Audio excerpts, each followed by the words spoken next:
நல்லா சார். இன்னைக்கு குடிக்க பிடிக்கலையா? வாழவே பிடிக்கல சார். அதான் என்ன பண்ணுறதுன்னு யோசிச்சுட்டு இருக்கேன். சார் நீங்களே இப்படி பேசுறீங்க. வேற எப்படி பேச சொல்கிறீங்க? உண்மையிலேயே அதிசயம்தான் போல் இருக்க. என்னென்ன சொன்னாங்க, செகண்ட் அட்டாக்கு காப்பாற்ற முடியுமான்னு தெரியல, இப்படி அப்படின்னு எப்படிலாம் கதை விட்டாங்க. சரி, நம்ம வயிற்றில் பாலை வாக்க போறாருன்னு நினச்சி சந்தோஷப்பட்டா சடார்னு காப்பாற்றிட்டாரு சார். யாரை சார் சொல்கிறீங்க? ஆண்டவனையா? நான் ஏன் சார் ஆண்டவனை சொல்ல போகிறேன்? நம்ம டாக்டரை சொல்கிறேன். என்னெல்லாம் சொல்லி பயமுறுத்தினான் தெரியுமா அவன்? கடைசியில் காப்பாற்றியாச்சு, டிஸ்சார்ஜ் பண்ணி வீட்டுக்கு அழைச்சிட்டு போங்கன்னு சொல்கிறான். நல்லா சார். சார் ரொம்ப சீரியஸ் சொன்னீங்க, இப்போ டிஸ்சார்ஜே பண்ணிட்டாங்களா? பார்த்தீங்களா, உங்களுக்கே இவ்வளோ வயிறு எரியுதே, அப்போ எனக்கு எவ்வளோ வயிறு எரிஞ்சிருக்கும். பண்ணின பிளான் எல்லாம் மண்ணோட மண்ணா போச்சு சார்.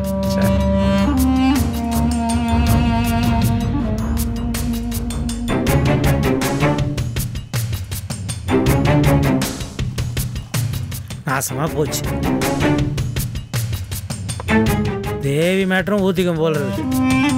என்ன சார் சொல்றீங்க? அதான் கோர்ட் வரைக்கும் போயிடுச்சுல்ல? கோர்ட் வரைக்கும் போச்சு சார். கோர்ட்டே அவங்க 2 பேரையும் பிரிச்சு வச்சிடும் நானும் தான் நம்பிட்டு இருந்தேன். அதான் இப்போ கிழமை போயிட்டானே. இவன் இனிமே என்னென்ன சித்து வேலையெல்லாம் பண்ணி தேவி அந்த கதிரோட சேர்த்து வைக்க போறானோ தெரியல சார். அதுவும் வாஸ்தவம் தான் சார். கோர்ட்டு தேவியை பிரித்து வச்சிடும், இந்த கிழவனும் மண்டையை போட்டுருவான். இந்த முட்டாப்பைய சந்தோஷம் நம்ம கைக்குள்ளே போட்டுக்கிட்டா ஆட்டம் நம்ம கைக்கு வந்துடும். பாரதிய சமுசா போட அனுப்பிச்சிட்டு தேவியை புள்ளியோட ஆய அலம்பு வச்சுட்டு நம்ம ராஜபோகமாக வாழலாம்னு நினச்சா இந்த நாசமாக போகிற டாக்டர் எல்லாத்தையும் கெடுத்துட்டானே சார். விடுங்க சார். நல்லா சார். பொறுத்தார் பூமி ஆழ்வார். எவ்வளோ நாளைக்கு கிழவன் இன்னும் 40 வருஷம் உயிரோடு இருப்பான். அதுக்குள்ளே நமக்கு நாக்கு தள்ளிவிடும் சார். விட்டா கிழவனுக்கு முன்னால் நம்ம போய் சேர்ந்துருவோம் போல இருக்குது சார். வாழ்ந்தோமா, அனுபவிச்சோமா, அடுத்த வரனுக்கு வழி விட்டோமான்னு இல்லாமல் இந்த கிழவனுக்கு என்ன சார் உயிர் மேலே அப்படி ஒரு ஆசை?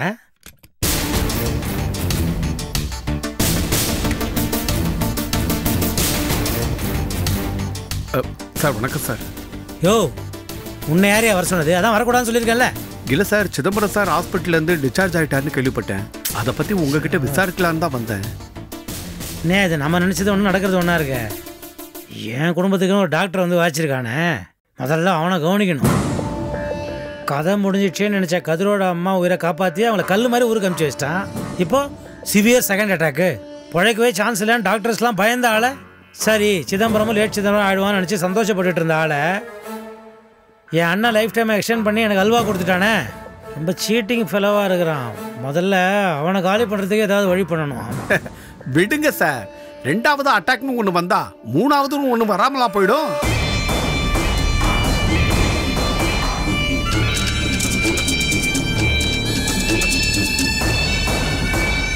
என்ன சொன்ன? இல்லை சார், 2வது அட்டாக் வந்தா 3வது வரும்னு சொன்னேன். That's it. ஏண்டா டேய், நல்ல செய்தியை மறுபடியும் சொல்ல, ஏண்டா இப்படி தயங்குற?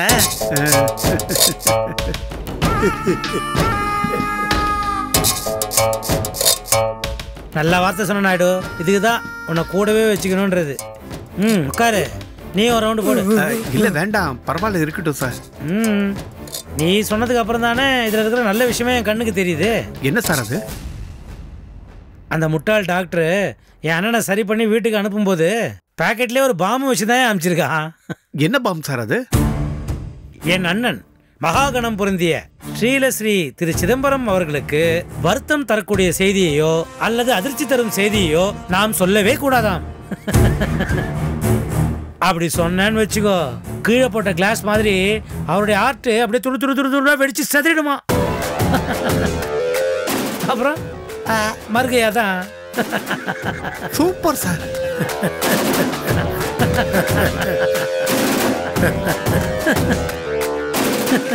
இதை அந்த டாக்டரே சொன்னாரு, தெரிஞ்சுக்க நாயுடு.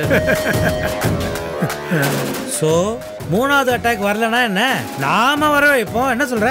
இது பிரமாதமான ஐடியா சார்.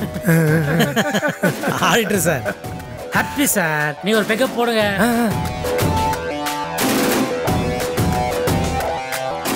போதும் போதும் போதும், நீட் அப்படி வச்சுருங்க.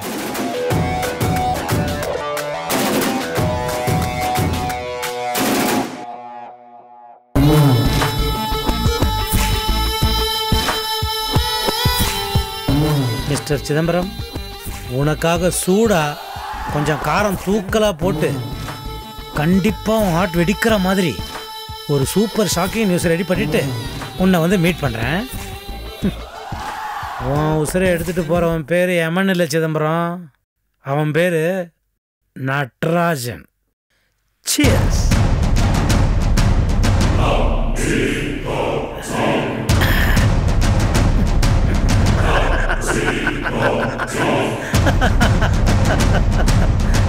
எஸ், அவன் பேரு நட்ராஜன்.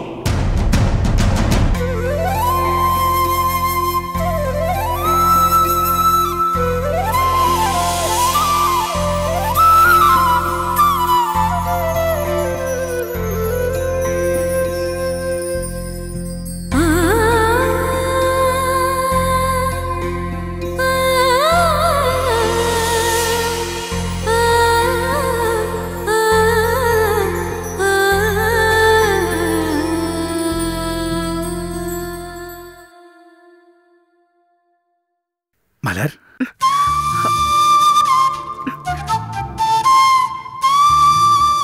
எதுக்கு இவ்வளோ பூ வாங்கிட்டு வர சொன்ன? காரணம் இருக்கு.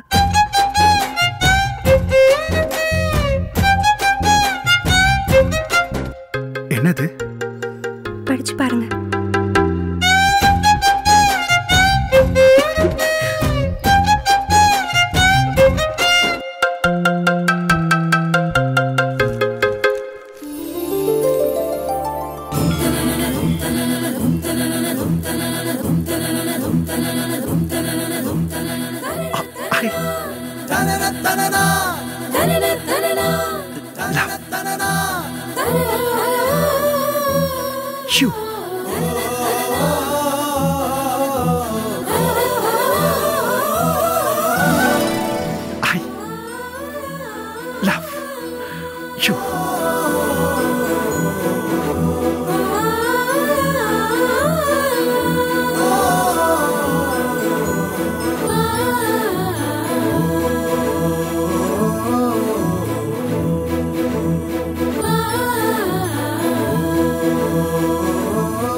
என்ன? I love you. இப்படி சொன்னா போதுமா? நான் லெட்டர் கொடுத்தேன்ல, அதே மாதிரி நீங்களும் ஒரு லெட்டர் எழுதி கொடுங்க. அப்படியா? I love you எழுதி தரவா? அவ்வளோதானா?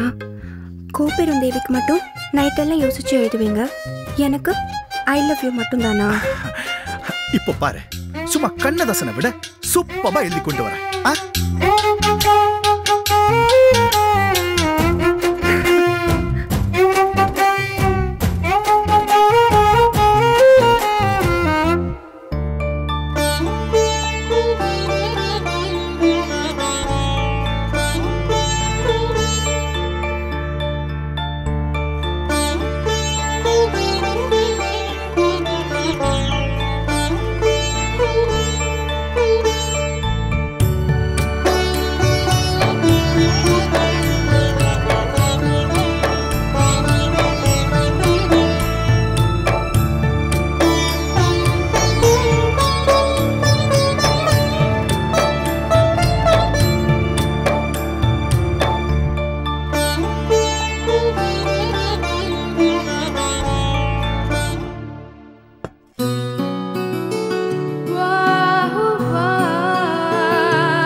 கையில சொம்பு இருக்கு, நீங்களே படிங்க.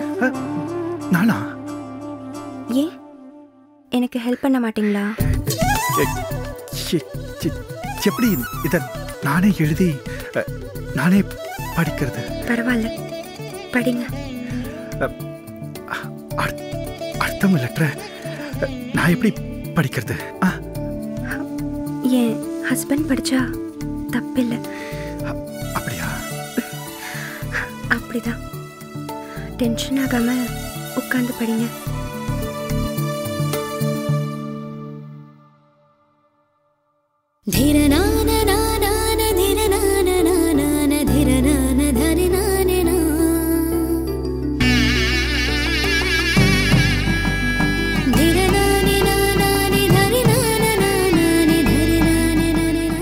படிங்க.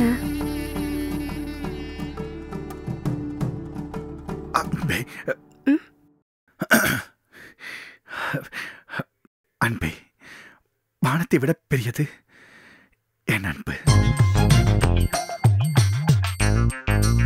சூப்பர். நம் திருமணம் அவசர அவசர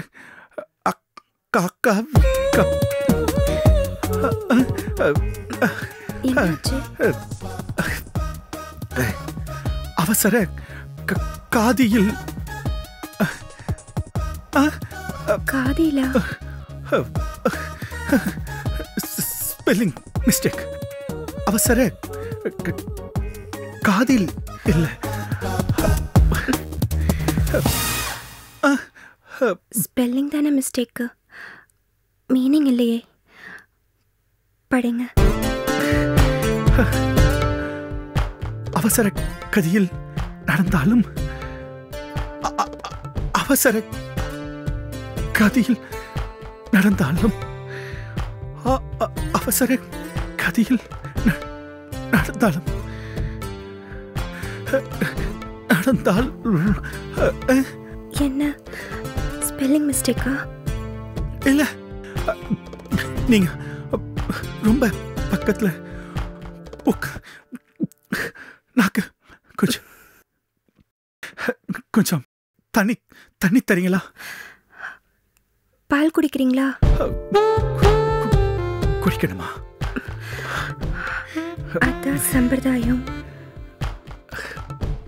அப்படின்னா? அப்படிதான். அப்படியா?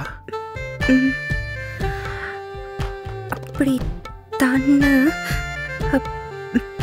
பெரியவங்க. உங்க குரல் ஏன் நடுங்குது? ரொம்ப நேரமா அப்படிதான் இருக்கு, பேச்சே வரல. எனக்கும் தான் பேச்சு.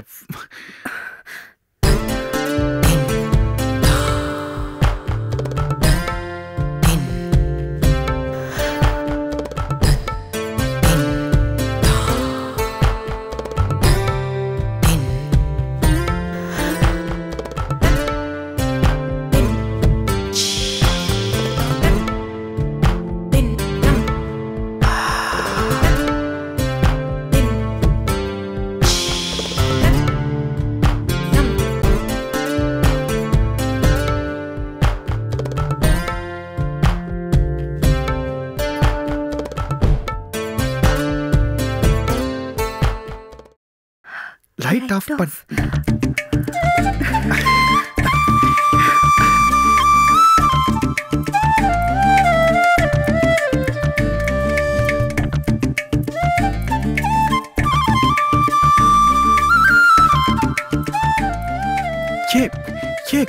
கண்ணெல்லாம் கலங்குது.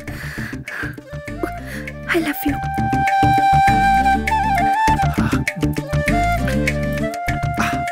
I love you. லைட்டா of பண்ணிடவா? I love you. I did too. இல்ல, I do love you. Oh, spelling mistake.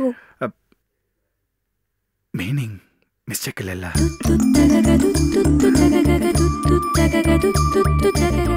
S.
என்ன தேவா? அப்பா, சாப்பிட்டதுக்கு அப்புறம் இன்னொரு மாத்திரை போடணும், கொண்டு வந்திருக்கேன்.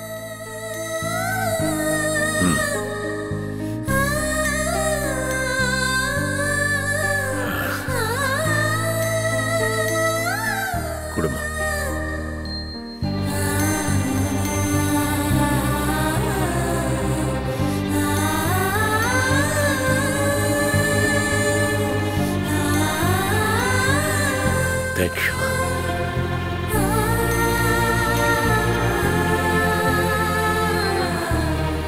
ரெஸ்ட் எடுக்கிறது எவ்வளோ டயரிங் விஷயம்னு எனக்கு இப்போ தான் புரியுது. ஓடிக்கிட்டே தானேப்பா இருந்தீங்க, கொஞ்சம் ரெஸ்ட் தான் எடுங்களேன். மாட்டேன்னா நீ விடவா போற?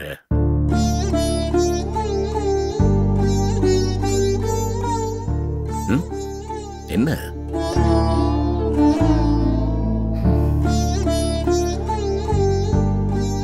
அப்பா, உங்களுக்கு விதி மேல நம்பிக்கை இருக்கா? என்ன திடீர்னு பெரிய கேள்வியெல்லாம் கேட்குற? சும்மா சொல்லுங்களேன். முதல்ல எனக்கு அதெல்லாம் நம்பிக்கை இல்லைம்மா. ஆரம்ப காலத்தில் நிறைய கஷ்டப்பட்டேன். ஆனால் அப்போ அதெல்லாம் விதின்னு எனக்கு தோணலை. நான் சண்டை போட்டு ஜெயிக்க வேண்டிய ஒரு எதிரியா நினைச்சேம்மா. என்னோட வறுமை காலத்தை போராடி தோக்கடிக்க வேண்டிய ஒரு எதிரியா நினைச்சேன். ஜெயிக்க ஆரம்பிச்சப்புறம் எனக்கு எந்த விதமான தோல்வியும் வரல, எந்த லாஸும் கிடையாது. ஒரே ஒரு பெரிய லாஸ், உங்க அம்மா விழுந்ததுதான். அதுதான் என் வாழ்க்கையில பெரிய லாஸ். அத கூட நான் விதின்னு நினைக்கலம்மா, ஒரு தனி மனுஷி செய்த தப்புன்னு நினைச்சேன். புரியல? உங்க அம்மா ரொம்ப நாளா அவ்வளவு பெரிய வியாதிய மனசுக்குள்ளேயே ரகசியமா வச்சுக்கிட்டு இருந்தா பாரு, யார்கிட்டையும் சொல்லாம. அதுதான் அந்த தப்பு.